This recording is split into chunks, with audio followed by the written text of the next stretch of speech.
This is One on One.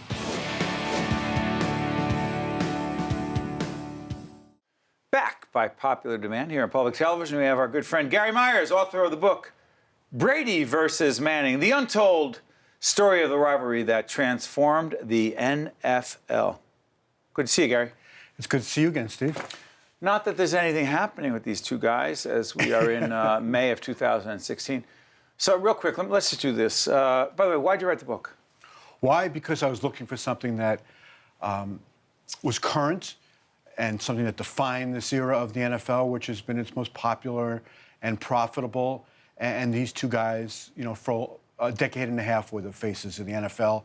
And I knew there was more to the story about them, what they just did on the field, their rivalry, their friendship, their background. It was just really a lot of compelling things. Tom Brady, Peyton Manning, they genuinely like each other in spite of all those games against each other. I think all those games against each other, Steve, brought them closer together. And their relationship goes way beyond, you know, just shaking hands before and after the game. They've gotten together in the off-season to play golf. They've had dinner together at Brady's house. Whenever Peyton gets to Boston in the off-season on business, he would call Tom and say, hey, let's go out to dinner. And Brady would get his Patriot teammates to come, and they'd all go out to dinner with Peyton. Their fathers, Archie, everybody knows Archie, and then Tom Brady Sr., became texting pals. And for years, every Monday, they would text each other, hey, how'd your kid do yesterday? Everything okay? But until the Super Bowl this year that was held in the Bay Area where the Brady family is from and that the Broncos were playing in, Archie Manning and Tom Brady Sr. bumped into each other at a restaurant, and it was the first time they ever met. First time they met. How much did they want to beat each other? Until the retirement of Manning. More than they wanted to beat anybody else. Because there was nobody on Brady's level other than Peyton Manning, and there was nobody on Manning's level other than Brady. So a good deal of their career was going to be defined by their games against each other. And the fact that now they finished up and they met 5 times in the playoffs, which is a lot, and 17 times total, which is amazing when you consider that Marino and Elway faced each other only 3 times in their career, and 2 of them were in Elway's final season. This rivalry has really been something special. Describe them as individuals. Peyton Manning has a ton of commercial spots, retires, right? But he has a ton of spots.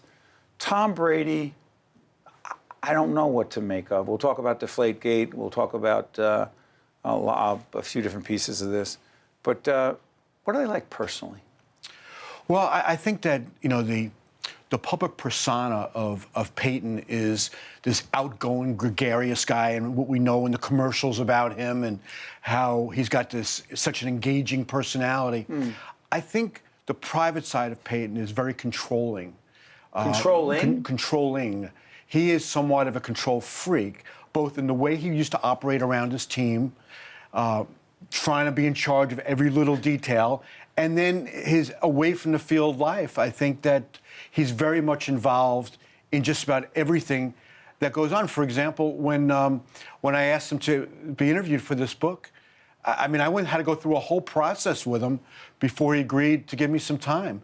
Tom Brady, on the other hand, I just walked up to him in training camp, and I told him what I was doing. I said, hey, can we get together? He goes, yeah, let's just set it up. Brady was like that? See, the point I tried to make in the book, and what I've made in a lot of these interviews that I've done since the book came out in September, is I found them to completely different than what people's perception would be. And I knew both of them before I even started work on this book. I found Tom engaging, cooperative, always looks you right in the eye when he talks to you, is never looking around the room to see if something more important is going on. Very forthcoming. Brady. People look at him as the extension of the evil empire that Bill Belichick has established in New England. And to a degree, football-wise, that's correct, because those two guys have been together, you know, now going on their 17th year. That's right. But away from the field, I found Brady to be much more, if you want to use the word, enjoyable to talk to than Really? Peyton. Yes. So let me switch gears. Both of these guys, and you're going to write You're going to have to update things. Yeah, there'll be an epilogue for the paperback, which is Okay. coming out in August. Okay, so here we go. Got the Peyton Manning situation, the HGH allegations that Al Jazeera put out there as we do the program. Al Jazeera is not actually in business anymore. Right. Al Jazeera America. Al Jazeera America, that's right. And they're the ones who did it. Yes. Put it out there. The person who said it, I don't know what that person's credibility is, but it was out there. And he recanted before the documentary was even put on the air. Okay, so, by the way, is that dead, that whole thing? Or does he have to deal with this? I know he retired. Is it hanging around? In what sense? I mean, the NFL... His legacy. Yeah, I was say the NFL, they're done with Peyton. No, his legacy. His legacy, I really think it's going to take, Steve, I think it's going to take somebody confirming the Al Jazeera America report for this to really have any legs. Because it wasn't an established media company that, you know, if ESPN did it, if my paper, the New York Daily News, which has done a lot of stuff on performance-enhancing drugs and been way ahead of the curve on breaking stories, if it was an organization like that, I think this thing would have had... No one else has it. No one else has confirmed it. That's right. And he said this is a crock. That's right. So now it's, do you believe Peyton with the veins popping out of his neck saying this is a bunch of garbage, or do you believe this network that's not even on this country anymore, whose chief informant recanted before it was even aired? Who do you believe, Gary Myers? I can honestly tell you that I would believe anything in terms of athletes doing anything to get onto the field, if you know what I mean. Like Peyton in 2011 had his fourth neck surgery, was very concerned he'd ever play again. If he did HGH in order to help the healing process, I can't say that he did because I don't know, but would I be shocked? I wouldn't be shocked at all. He said he didn't. Do you believe him?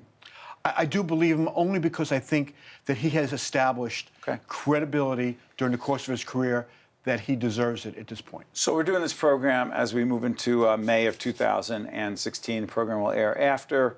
We try to make it as evergreen as possible. I don't know what's going to happen with the great Tom Brady, even though I'm a Giants fan here in the New York, New Jersey area. But a judge has determined, the judge determined? It was the NFL... Well, it was a three-judge panel in late April that voted 2-1 that Goodell did not overstep his bounds. 4-game suspension. Right. And unless I'm not understanding this, the only way that could change is if Tom Brady said, I want to go to the Supreme Court. Where does he go? Well, he has two options here. The full panel, which is 13 judges on the Second Circuit Court of Appeals, or the Supreme Court. But in each case, there's probably less than a 1% chance that either one of those entities would hear this case. Okay, this is on Deflategate. Whether he was involved in deflating balls before a playoff game? Before the 2015 AFC Championship game. But it's important to understand it at this point. The issue is not whether Tom Brady was involved in deflating footballs. The sole issue is, it's a labor issue, whether Roger Goodell was within his, acted appropriately, according to the terms of the CBA, by the collective bargaining agreement. Right. And the judges said they were within their bounds. This panel did, 2-1, voted for the NFL last September in U.S. District Court. Brady won that round, which is the reason he was able to play last season. How does this end? Well, unless there is a settlement somehow that Goodell says, you know what, we got the Patriots' first-round pick. We took $1 million from Robert Kraft. This thing is, you know, the owner. A year and a half ago. Let's call it even. Unless that happens, or Goodell reduces the suspension, Brady's not going to play the first 4 games because I don't think this is going to wind up in court again. You don't? No. And you know this guy? I do. His reputation matters to him? Absolutely. He doesn't drop it? No. I don't think this is too important to him. He's fought this for too long to just give up now. Do you think he was in any way involved in deflating those balls, directing, implying anything in connection with those balls? Well, here's the way I'll answer this question. What are you running for the Senate? No, because I want to set this up for you. Go ahead. Got a minute left. Go ahead. I'm a big believer in never lying to your parents, okay? I never lied to my parents. He looked his father in the eye, and he looked Robert Kraft in the eye, who he considers to be his second father, and swore to them no involvement, No idea how it happened. Complete. I mean, he just completely divorced himself. Did he from handle it. this thing well? No, I want to say I do believe him because I've gotten to know him. He did not handle it well from the beginning. He should have been more forthcoming. He joked about it in serious situations, implied that other people, potentially ball boys, were involved. I'm not going to express my point of view. But you think that he did not do this because he did not. He promised those who he respects the most. Most importantly, go out and get Gary Myers' book, Brady versus Manning, a powerful story about rivalry and friendship. And you're welcome back on public broadcasting anytime. Thank you, Gary. Thank you, sir. And read your stuff in the Daily News. I appreciate that. Thank you. One-on-One with Steve Adubato has been a production of the CAUCUS Educational Corporation, celebrating over 25 years of broadcast excellence. This special edition of One-on-One with Steve Adubato is brought to you from the Tisch WNET studios at Lincoln Center. Funding has been provided by Sovereign Health System, TD Bank, Johnson & Johnson, Qualcare Inc., NJM, NJ Best, and by Verizon. Promotional support provided by NJ.com, Small News, Big News, True Jersey. And by New Jersey Monthly, the magazine of the Garden State, available at newsstands. Transportation provided by Airbrook Limousine, serving the metropolitan New York, New Jersey area.